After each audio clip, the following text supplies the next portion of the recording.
Todo lo que voy a narrar se sitúa, con la ayuda de una brújula y un sextante, en la región de Mupanga, en el África Austral, en el lugar exacto en el que se cruzan el meridiano de Bucarest y el trópico de Sagitario.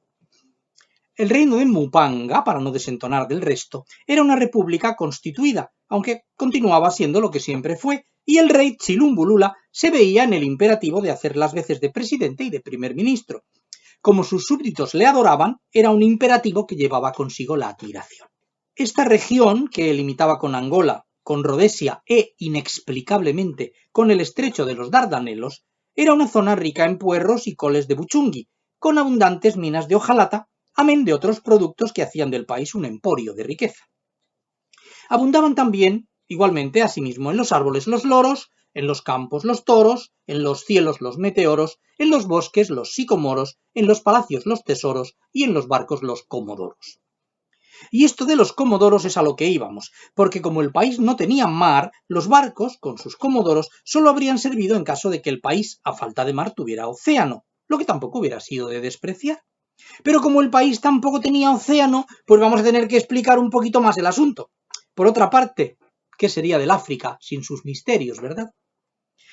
Pero es que el rey Chilumbulula, que para explicarlo diremos que en lengua de allá significa el que tiene mucha lumbulula, había leído a Platón en una edición hecha en el siglo XVII en Tlacachén de Coquechilclán, hoy el Chacay del Planchón, del Jujuy.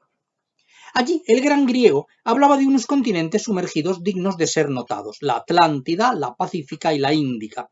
Sin embargo, la mención al primero se les pasó a los censores, y de allí el sabio Chilumbulula dedujo que si grandes continentes se habían metido en el agua como quien lava, con tanta facilidad, también era factible que en cualquier momento algo tan insignificante como el África se anegara por completo.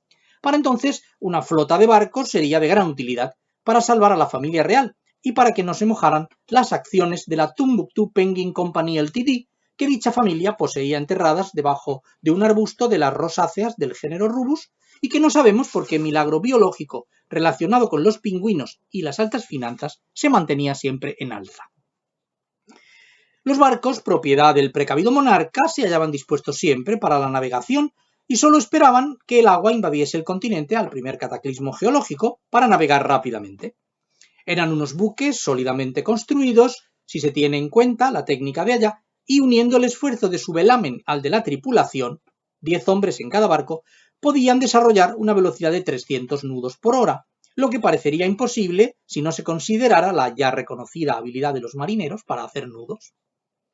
Pero sucedió que la Sociedad Geográfica del Mupanga, con un gesto de honestidad digno de mejor causa, había decidido emplear su presupuesto de aquel año fiscal en vez de en las acostumbradas comilonas, que salían carísimas, porque en los últimos años, y debido a la escasez, los centollos y los europeos se habían puesto en los mercados a unos precios imposibles, en una expedición a las tierras ignotas de la Europa meridional, bastantes desconocidas aún para los etnólogos mupanganos. Dicha expedición tenía muchos y diversos objetos. Primero, explorar la península más cercana al África, que, aunque conocida en su parte sur, era aún un dedado de caminos y un embotellamiento de incógnitas en su parte interior. Averiguar el paradero de muchos africanos del norte que en el año de 1771 y en seguimiento de un tal Tariq, quizá un líder revolucionario de la época, se habían internado en dicha península y no habían vuelto aún.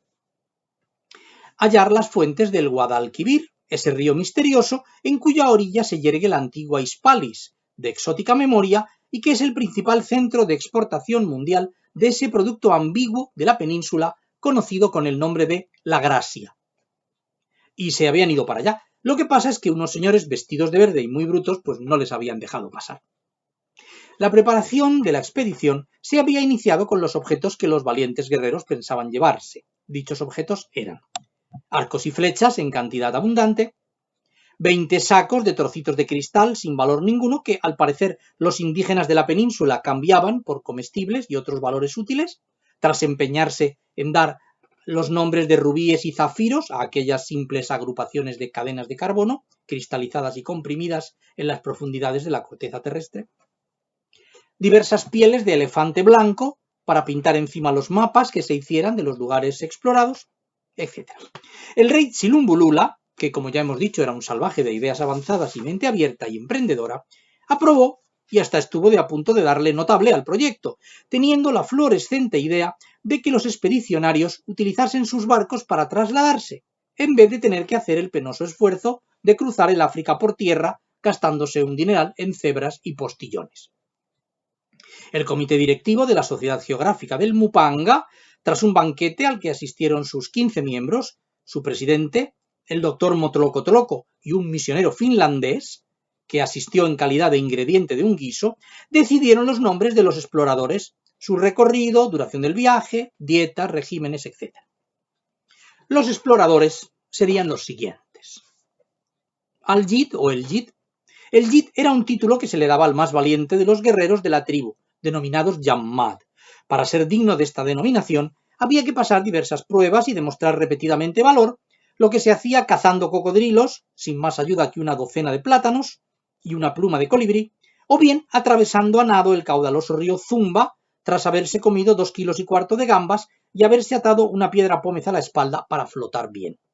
El que conseguía superar todas estas pruebas, sin deterioro visible de su estructura ósea, era honrado con el título antes mencionado, y como privilegio podía importar electrodomésticos de Ciudad del Cabo sin pagar aduana. Pero no todos se atrevían, así es que eran muchos los Yammad, pero pocos los El-Yid. Beodo, que era el hechicero de la tribu, había obtenido su título de Magic Licencié en la Universidad de San Luis del Senegal y llevaba ya bastantes años ejerciendo.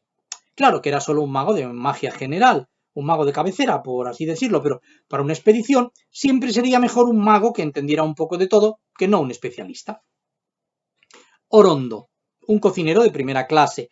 Como era muy posible que en los lugares a los que se dirigía la expedición no se encontrasen los comestibles a lo que los mupanganos se hallaban habituados, este cocinero se ocuparía de proveer a los expedicionarios de sus comidas preferidas. A este efecto ya había puesto a bastante prisioneros en salmuera. Este Orondo amaba su profesión y todo lo veía desde el punto de vista alimenticio. Era un verdadero artista de la caldera y creaba nuevas y suculentas recetas tras muchos experimentos. Toda su parentela había ya desaparecido misteriosamente. Motlocotloco. Motlocotloco era el presidente de la Sociedad Geográfica del Mupanga. Era el que dirigía la expedición y el que pintaría los elefantes, describiendo el país y las costumbres de las tribus de la península.